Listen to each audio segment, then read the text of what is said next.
Vista de la causa con la relación. Muchas gracias, señor presidente. La presente causa versa sobre recursos de casación en la forma y recursos de casación en el fondo. Quien recurre de casación en el fondo es el Programa de Derechos Humanos del Ministerio de la Subsecretaría de Justicia y Derechos Humanos. Además, recurre de casación en el fondo la defensa del sentenciado Carlos José Leonardo Tapia López antes y actores y la Corporación de Asistencia Judicial, representando al sentenciado Héctor Valdebenito Araya. Además, recurre de casación en el fondo el Consejo de Defensa del Estado y recurre de casación en la forma la defensa de José Aravena Ruiz, todo en contra de la sentencia pronunciada por la Corte de Apelaciones de Santiago, que rechazó el recurso de casación en la forma de Aravena Ruiz, confirmando la sentencia de primer grado con las siguientes declaraciones: que entre otros, Héctor Raúl Valdebenito Araya, junto con Juan Morales Salgado, Pedro Espinosa Bravo y Sergio Escalón Acuña, queda condenado cada uno a la pena de 3 años y un día de presidio menor en su grado máximo, accesorias legales y costas de la causa, como coautores del delito de secuestro calificado y homicidio simple de Ángel Guerrero Carrillo. Respecto a José Abel Aravena Ruiz, a Miguel Krasnov Marchenko y a Hernán Sovino Maturana, cada uno la pena de 3 años y un día, homicidio menor en su grado máximo, accesorios legales y costas como coautores del delito de secuestro calificado de Ángel Guerrero Carrillo. En el aspecto civil, se revocó la sentencia en cuanto condenó solidariamente al fisco de Chile, Krasnov Marchenko, al pago de los perjuicios causados a los querellantes y demandantes civiles por daño moral, y en cambio rechaza las demandas por encontrarse prescrita la acción indemnizatoria. Se mantuvo la pena asignada a López Tapia de 5 años y un día como autor de secuestro calificado. No obstante, la sentencia de impugnada refiere que se aplicará la pena de 3 años y un día a todos los sentenciados por este delito. El primer hecho asentado es que el día 25 de mayo de 1976, cerca de las 17 horas, Ángel Gabriel Guerrero Carrillo, militante del movimiento de izquierda revolucionaria MIR, que se encontraba en la clandestinidad en el sector de la plaza ubicada en la intersección de calle Antonio Vara con Providencia, caminaba en compañía de una tía por agentes de la Dirección de Inteligencia Nacional, quienes a la fuerza lo ingresaron a un vehículo llevándolo hasta el cuartel Simón Bolívar de la comuna de La Reina y luego al cuartel de Villa Grimaldi, lugar donde fue visto por otros detenidos y además fue torturado. El segundo hecho es que luego fue devuelto al mencionado cuartel Simón Bolívar, lugar en el que tiempo después, por orden del jefe de la DINA, transmitida al jefe del cuartel y de este a sus subordinados, se le dio muerte en el interior de la Cuesta Barriga, los que lanzaron su cadáver al interior de un pique minero ubicado en el sector, lugar en el que con posterioridad fueron encontrados restos óseos humanos, algunos de los cuales sometidos a pericias médicas legales dieron identificación positiva para Ángel Gabriel Guerrero Carrillo, con una probabilidad de un 99,99 y fracción por ciento, pudiendo establecerse como causa de su un de violencia por traumatismo causado por terceros, fijándose como data de la misma un día comprendido entre el 18 de agosto y el 24 de diciembre de 1976. Los hechos respecto al primero de los cuales fue tipificado tanto en la sentencia de primera como segunda instancia como secuestro calificado. Respecto al segundo de los hechos, la sentencia de segunda instancia lo recalifica a homicidio simple, descartando la alevosía, señalando que los agentes no buscaron personalmente la situación de superioridad armada, sino que esta estaba dada en su condición de militar en un régimen controlado por las Fuerzas Armadas y de orden desde más de un año antes de los hechos sucedidos.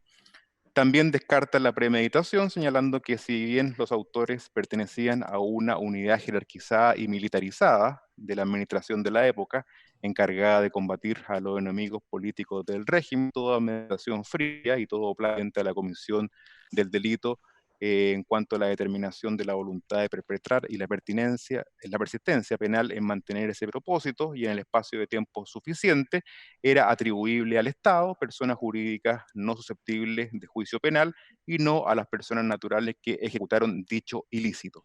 Para determinar las penas, el fallo impugnado reconoce la minorante de reprochable conducta anterior respecto de todos los encausados y además aplica la prescripción gradual de la pena dispuesta en el artículo 103 del Código Penal, señalando que va a rebajar en 2 grados la pena.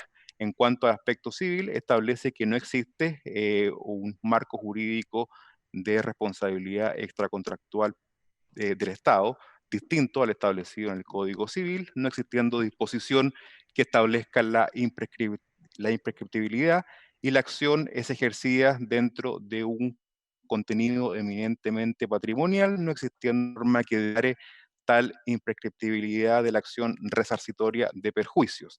La sentencia de primera instancia, pronunciada por el señor ministro don Miguel Vázquez Plaza, calificó el segundo de los hechos como homicidio calificado, toda vez que la muerte de Guerrero Carrillo se produjo con alevosía y premeditación conocido. El fallo de primer grado además desestima la aplicación de la prescripción gradual y en el aspecto civil acogió la indemnización de perjuicios solicitada por la madre y el hermano de la víctima, fijando para la madre la suma de 130 millones y para el hermano la suma de 100 millones de pesos, reajustada desde el mes anterior a la dictación del fallo y al mes anterior al pago íntegro y total. Ellos demandaron 300 millones cada uno de ellos, con intereses desde la demanda hasta el pago total. El primero de los recursos, esto es el recurso de casación en la forma, presentado por la defensa de José Aravena Ruiz, se funda en la causal del artículo 531, número 9 del Código de Procedimiento Penal, esto es por no haber sido dictada la sentencia en la forma dispuesta en la ley en relación al artículo 500, número 4 del mismo texto legal, al no cumplirse la sentencia y respecto de los hechos que se dan por probados o no probados atribuidos al reo y que éste alega en su descargo para eximirse de responsabilidad. Lo que refiere básicamente es que la sentencia atribuye la participación fundado en 4 presunciones, los cuales el recurrente señala que no son tales y por lo tanto al no existir presunciones y no establecerse la multiplicidad de presunciones, el fallo ha cometido el vicio, por lo que pide invalidar la sentencia, se dicta sentencia de reemplazo y se dicta sentencia en la cual se señale que no hay presunciones que afecten a su representado. En cuanto a los recursos de casación en el fondo, el primero de ellos es aquel sostenido por el Programa de Derechos Humanos del Ministerio de Justicia. El vicio se funda en el artículo 546, número 2 del Código de Procedimiento Penal, al haberse hecho una calificación equivocada del delito en relación al segundo de los hechos respecto al artículo 391, número 2 del Código Penal, al haberse recalificado como constitutivo del delito de homicidio simple. Señala que en el fallo se establece lo ya referido, respecto que señala que resulta claro que en la especie concurren todos los elementos subjetivos y objetivos de la calificante primera del artículo 391, número 1 del Código Penal, puesto que se actuaron precisamente aprovechando la situación de seguridad en que se encontraban. Además, la víctima se encontraba en total indefensión y en cuanto a la circunstancia quinta de la norma de estudio, esto es la premeditación conocida, en el sentido que la sentencia, si bien establece que pertenecían a una unidad jerarquizada, esto es que de no mediar la prevención de crimen, lo decidieron y solo lo ejecutaron un plan elaborado por la autoridad superior, señala que ello no es posible de ser sostenido, señala que ello se encuentra acreditado en el proceso. Respecto que además se encuentra acreditado el delito de homicidio calificado, infracción de ley que influyó sustancialmente en la determinación de las condenas impuestas, por lo que pide se invalide la sentencia y se dicte sentencia de reemplazo que confirme el fallo de primer grado en todas sus partes. El segundo de los recursos de casación sustancial es aquel de la defensa de Carlos José Leonardo López Tapia, casación en el fondo, fundada en el artículo 546, número 1 del Código de Procedimiento Penal, esto es error de derecho, ya que al determinarse la participación, en cuanto a que le ha cabido participación, señala que se le atribuyó participación en calidad de autor sin perjuicio de los recurrente en uno de los presupuestos del artículo 15 del Código Penal, señala que su participación fue del todo accesoria, no dándose la finalidad de la acción, ni menos se concretó para la ejecución, no interviniendo en la gestión y tampoco da orden para detener a la víctima y solamente se le ha condenado por haber permanecido en Villa Grimaldi. La segunda de las causales es el artículo 546, número 7 del Código de Procedimiento Penal, al haberse vulnerado las leyes reguladoras de la prueba en cuanto al valor y a la apreciación culpable de su defendido, sin efectuar ninguna reproche a alguna regla de valoración de la prueba legal. Por lo tanto, solicita que se invalide la sentencia y se dicte sentencia de reemplazo que revoque la sentencia de primer grado. Sin embargo, señala que se haga una correcta aplicación del artículo 68 del Código Penal y en definitiva se le concedan beneficios de la ley 18.216. El tercero de los recursos de casación del fondo es por parte de los querellantes y demandantes civiles, que recurre de casación en el fondo tanto en el aspecto penal como en el aspecto civil. Respecto del aspecto penal, lo funda en la causal del artículo 546, número 1, debido a la aplicación del artículo 103 del Código Penal, esto es la prescripción gradual o media prescripción, ya que a juicio de la recurrente no procede, toda vez que se trata de un delito de lesa humanidad. Por lo que pide invalidar la sentencia, dictándose sentencia de reemplazo que confirme la de primer grado con costa.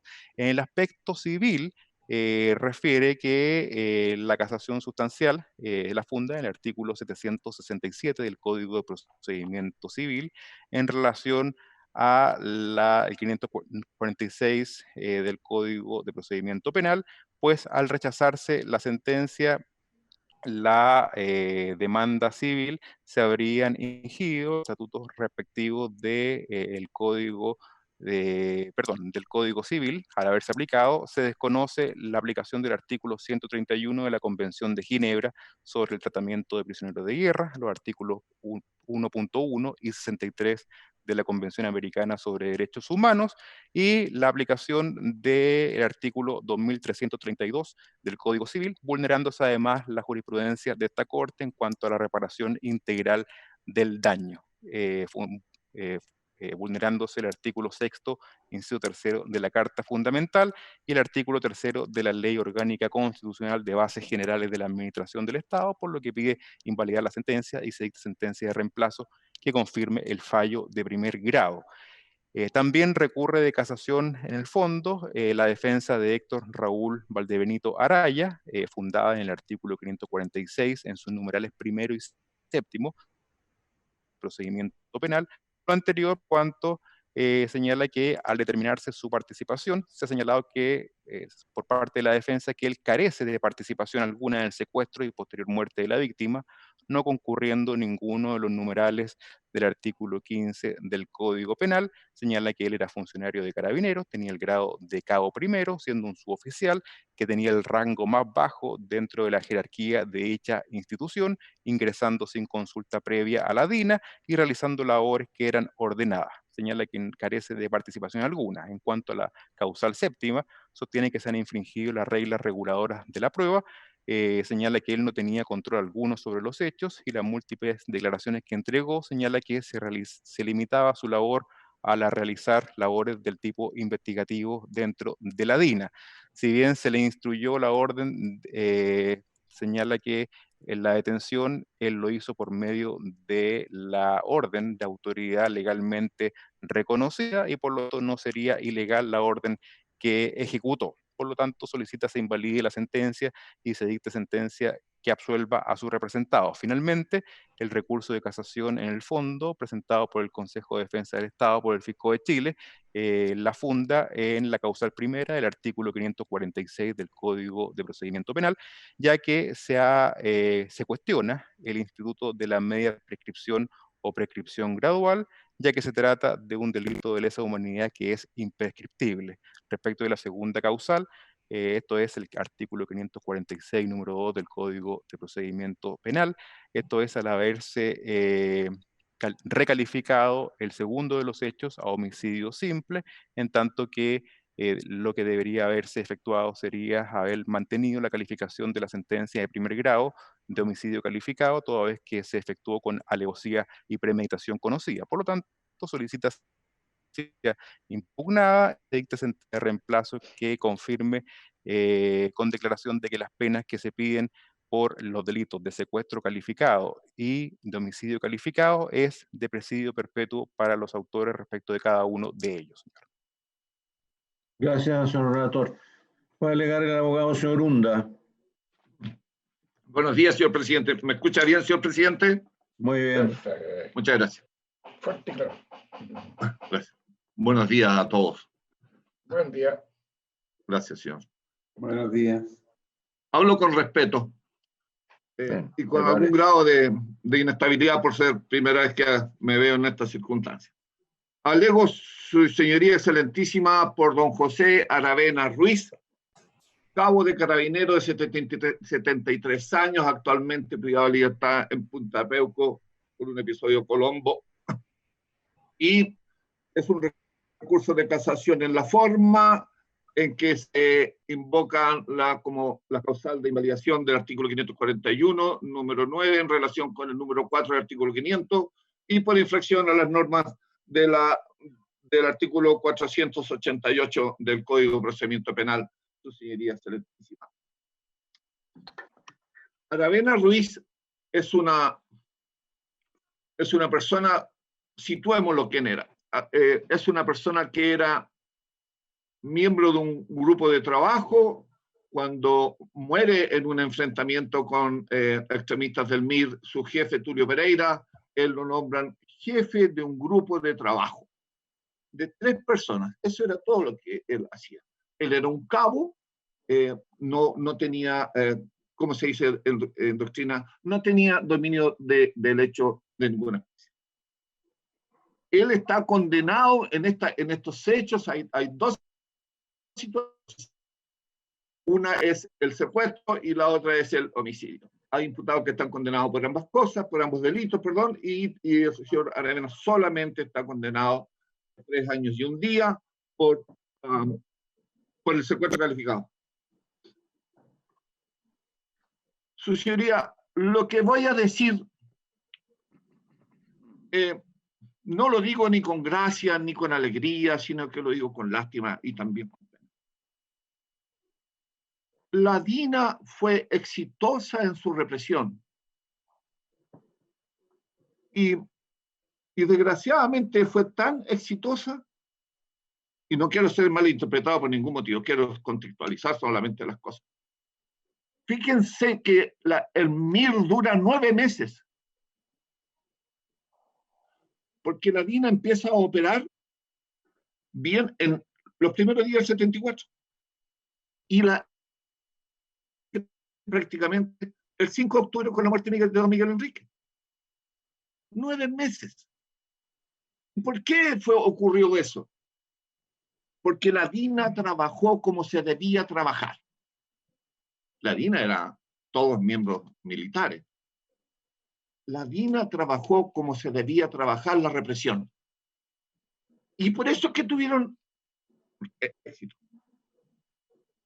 Y la otra razón fue el exceso en la represión obedece a la mal análisis en la capacidad operativa del MIR. Y el MIR, a su vez, cometió el error, pensaron que el MIR era mucho más poderoso, y el MIR cometió el error de estimar de que ellos eran mejores de lo que realmente eran por haber sido preparados en el extranjero, etcétera, etcétera. Y todo eso fue un gran error, terrible error. Pero entonces, cuando vemos sus sentencias de que los relatos que hacen los testigos, que no son tales, dan cuenta de un desorden, de puertas de calabozos abiertos, de que tenían acceso a todo, de que lo veían todo. Su señoría excelentísima, siempre los mantenían con los ojos vendados con scotch. Siempre. Y es por eso que hago la alusión al que la DINA se movió dentro de los marcos que exige la represión. Entonces, cuando aparece un testigo entre las pretendidas presunciones en contra de mi representado, en que dice que lo vio todo, eso es imposible. Y que aparece relatando hechos nuevos después de 10 años y 40 años, después de 10 años de su primera declaración, con posterioridad a la querella. Eso no es creíble. Es inadmisible. Yo, señoría, observe si que el marco de referencia que debe tener todo juez está dado por su propia decisión, la acusación. Clásica era la pregunta del señor ministro, don Hugo Dolmes, al relator que le preguntaba, ¿qué dice la acusación? Y el señor Dolmes tenía toda la razón. Entonces, si el juez al decidir, o los jueces al decidir, se salen de la acusación, están en pecado. No pueden. Están desconociendo lo que ellos decidieron. Y eso es lo que ocurre en esta sentencia. Porque las presunciones que tratan de construir tienen que ver con la imputación que se le hace a la acusación de que Aravena participó en el secuestro de esta persona. Entonces, si me permite vuestra venia, señor presidente, dice... Okay. Gracias, señor. Dice el fallo de primera instancia que el de segunda hace suya en el motivo octavo, 28º del fallo de primera instancia. 1. Su propia declaración de que él trabajaba en Villa Grimaldi. Y eso, ¿qué relación guarda, su señoría excelentísima, qué relación guarda con la acusación? Ninguna, pues. Pero ninguna. Pero la aprueban y la escriben. Entonces se rechaza el recurso de casación en la forma en contra del fallo de primera instancia porque dice que no me gustan las consideraciones del fallo. No es que no existan, sino que es que no me gustan. Pero no es que no me gusten, sino que no se puede estimar como consideración de las que manda la ley todo aquello escrito que se escape de la ley. Si los jueces, los señores ministros, no pueden menos que saber que lo que han escrito no es una consideración de las que manda la ley. Y porque ellos son de alta jerarquía, son de calidad profesional. Pero lo hacen. Eso es lo que a mí me importa. ¿Cómo no saber, no puede saber un señor ministro de que lo que diga en el número 3 de las presunciones, actuación de Foja 730, en la que cuenta que el tribunal tomó conocimiento de la identidad del agente de la DINA, apodado el Muñeca, el que corresponde a José Abel? Y eso es una presunción de que Aravena secuestró. Y la cuarta, el testimonio del chofer de Miguel Krasnov, que dice, respecto del Muñeca, explica que trabajaba con el suboficial Tulio Pereira y que también era operativo. Esta es una presunción de secuestro.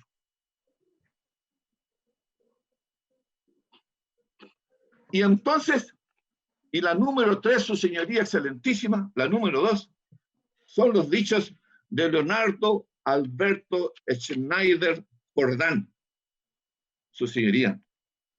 Este es un individuo que es un colaborador de la DINA, que ha traicionado a su grupo y que es colaborador, si él lo dice. Expone que perteneció al aparato del MIR y que le decía barba y que optó por la clandestinidad para coordinar la acción a seguir. Explica que para alcanzar la libertad de sus padres y familia tuvo un encuentro con Ceballos. Ceballos era un agente de la facha, que le pidió que dijera dónde tenía las armas del MIR y colaboró. Entonces él dice que desde la celda podía observar el entorno. Conmigo, y las celdas están con la...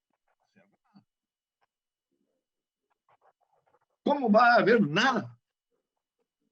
Dice que lo dejaron hablar con el torturado. Y después de 10 años aparece diciendo, olvidaba decir que en la sala de tortura estaba el muñeco. Estaba Aravena. Pero ¿cómo va a saber cuál es el nombre de Aravena? Si Aravena usaban otros nombres. No le decían el muñeca, eso era institucional.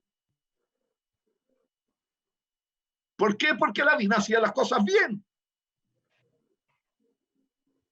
Y le dan crédito. No obstante eso, lo que yo sostengo es que no se puede, que es injusto hacer justicia con esta calidad. No puede ser una presunción el que decir que yo trabajaba. Ya en Washington, sí, la Operación Colombo, esta corte ha reiterado, que no se puede condenar por pertenecer, sino por hacer.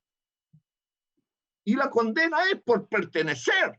Si lo dice en el considerando 29, el fallo el considerando 28, el ministro instructor de primera instancia, que es ratificado por el de segunda instancia.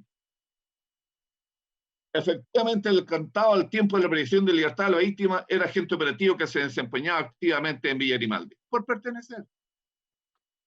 Porque cosas que escriben no son consideraciones de las que mandata la ley. Y se sale del marco que él mismo se dio al dictar su acusación. Eso es. No pueden salir.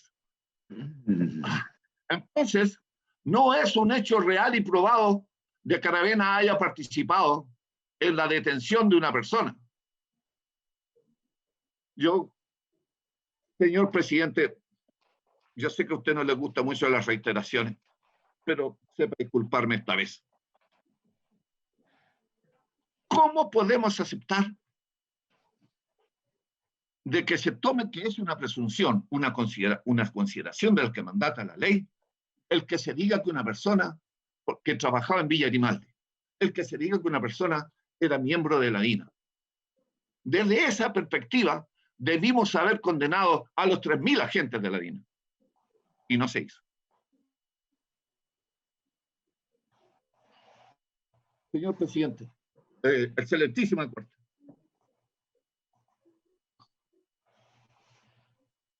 Si las consideraciones que dice el fallo impugnado no son tales, se viola la ley. Y se viola la ley porque no puede menos que saber de que no son de las consideraciones que mandata la ley. No guardan relación alguna con la acusación. Y si las consideraciones no son tales, no hay consideraciones.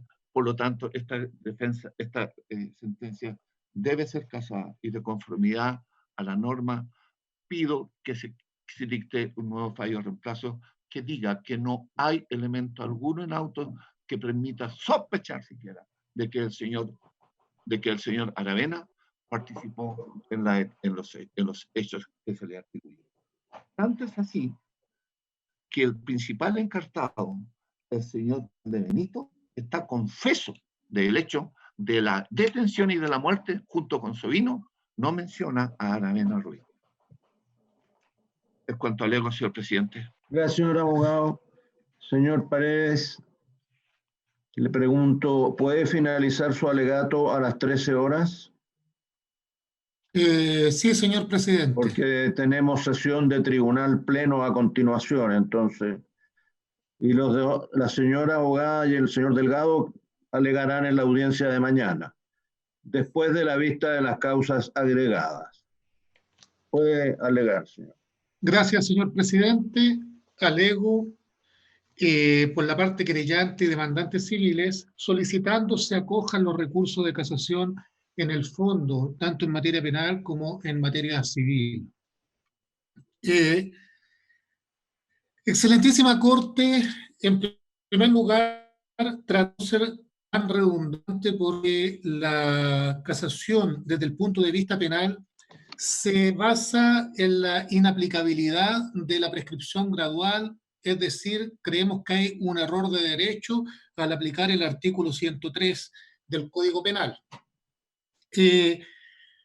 acá todos los excelentísimos ministros de esta sala han en innumerables ocasiones debatido acerca de la procedencia o improcedencia de este instituto y en consecuencia no quiero ser particularmente tedioso en esto, sin sencillamente señalar que a juicio nuestro lo que pide el derecho internacional, lo que pide evitar es que el transcurso del tiempo afecte de alguna manera la propiedad. Es decir, no puede a través del transcurso del tiempo un crimen de lesa humanidad dejar de tener la gravedad que tenía en un principio. Y acá no estamos hablando de una ineficacia de los órganos del Estado en perseguir estos delitos, porque acá sencillamente es el Estado el que colaboró, el Estado es el que no los quiso perseguir y como consecuencia de ello creemos que no se puede aplicar la media prescripción. Pero esto sí es importante para otro aspecto. Personalmente no recurrí de casación en el fondo por haberse considerado que estábamos frente a un homicidio simple, porque al aplicar la media prescripción era muy dudoso que afectara los dispositivos del fallo si se podía la pena rebajar en 1, 2 o 3 grados, ninguna atenuante, y está revestido de 2 o 3 o más atenuantes muy calificadas. Pero este es el meollo también del fallo. Es el meollo del fallo. ¿Por qué? Porque acá se ha señalado que no había alevosía ni había premeditación. En el fallo de segunda instancia se indica que por la fase subjetiva que se le impide a la alevosía, es decir, de actuar sobre seguro, había que buscarlo. La verdad de las cosas es que esta parte entiende que el fallo que se ha usado a través de diferentes redactores, con las mismas comas y los mismos puntos, haría prácticamente inaplicable la alevosía, salvo ejemplos de laboratorio.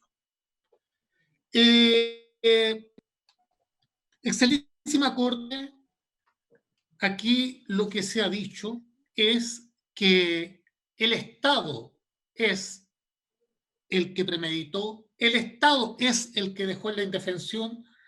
Esta parte no entiende cómo, la verdad de las cosas, no entiende cómo se puede sostener, salvo que lo haga un abogado defensor, obviamente, que no está o no se aprovecha la defensión a una persona que está atada, está amarrada, que la llevan meses sometiendo a tortura cuando se le da muerte. Y después se tira su cuerpo a un pozo que hay, a un socavón, sencillamente amparados por la impunidad que les da el gobierno de turno. Excelentísima Corte, dicen que no, que ellos no lo buscaron. Pero me pregunto, ¿cómo no lo van a buscar? Premeditación, porque tampoco lo buscaron, fue el Estado el que le daba las órdenes. Pero cuando uno se da cuenta y se va incluso más allá en las consideraciones del fallo y analiza otros fallos también redactados por el presidente de esta sala, que son idénticos, en una parte dice, no, aquí no importa para establecer la responsabilidad que una persona haya sido de la alta jerarquía de la DINA. Pero por otra parte dice que ellos son los que premeditaron, no los de abajo. Y en consecuencia, el ejecutor material, los captores jamás pueden estar imbuidos en la premeditación. Y excelentísima Corte, lo grave de esta situación, lo grave, lo extremadamente grave de ello, es que, por ejemplo, una asociación ilícita jamás podría tener premeditación. Jamás podría premeditación en la asociación ilícita, en ninguna de estas asociaciones. Es más, en estos casos particulares, como este tipo de ilícitos, justamente estas personas no están condenadas por asociación ilícita porque han actuado a través de estructuras organizadas de poder. Y estas estructuras organizadas de poder no solamente están autores mediatos, sino que hay autores que son ejecutores y están los partícipes necesarios. En consecuencia, lo que debemos tener presente es que aquí se dan todas las características, absolutamente todas las características, no solamente para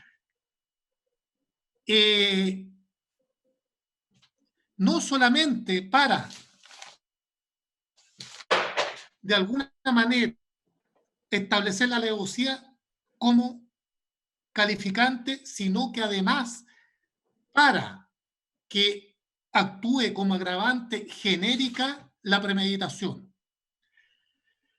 Excelentísima Corte, ahí sí, si se anula el fallo, se puede restablecer el imperio del derecho en algo que es muy, pero muy gravitante desde este aspecto. En cuanto a lo que señalamos de la casación de la casación en el fondo civil, la verdad es que no me quiero referir mayormente. Creo que existen todos los antecedentes en el recurso y en la relación como para que se pronuncie, excelentísima Corte. Sí, y para terminar mi alegato, me quiero referir a algunos antecedentes de lo que señaló el señor Unda respecto a la participación de don José Aravena Ruiz. Cuando nos dice que si las consideraciones no son tales, no existen consideraciones, la verdad de las cosas es que es un juego de palabras que me cuesta un poco entenderlo, pero esas consideraciones existen y esas consideraciones son relevantes y no le gusta el resultado de dichas consideraciones, como lo señaló el fallo. Y cuando nos dice que la DINA actuó bien, y actuó bien haciendo desaparecer personas, pero eso no limita la posibilidad de que un informante, hay que tener claro, un informante que se ha señalado acá pueda dar antecedentes. Es más, los mayores antecedentes que han existido respecto a la represión los han dado informantes y también agentes de la DINA. En consecuencia, no podemos aceptar que se nos diga que como no hay, como estaban vendados, no se puede hacer eso. Excelentísima Corte, por estas razones, solicito se acojan los recursos de casación en la forma, o sea, perdón, en el fondo, tanto en el aspecto penal y en el aspecto civil, y condene a las penas que fueron condenados por el Tribunal de Primera Instancia, dando término de esta manera a mi alegato. Es todo, señor presidente. Gracias, señor abogado. Bien, continúa la audiencia mañana después de las causas agregadas. Muchas gracias. Hasta luego, señoría. Hasta luego. Buen día.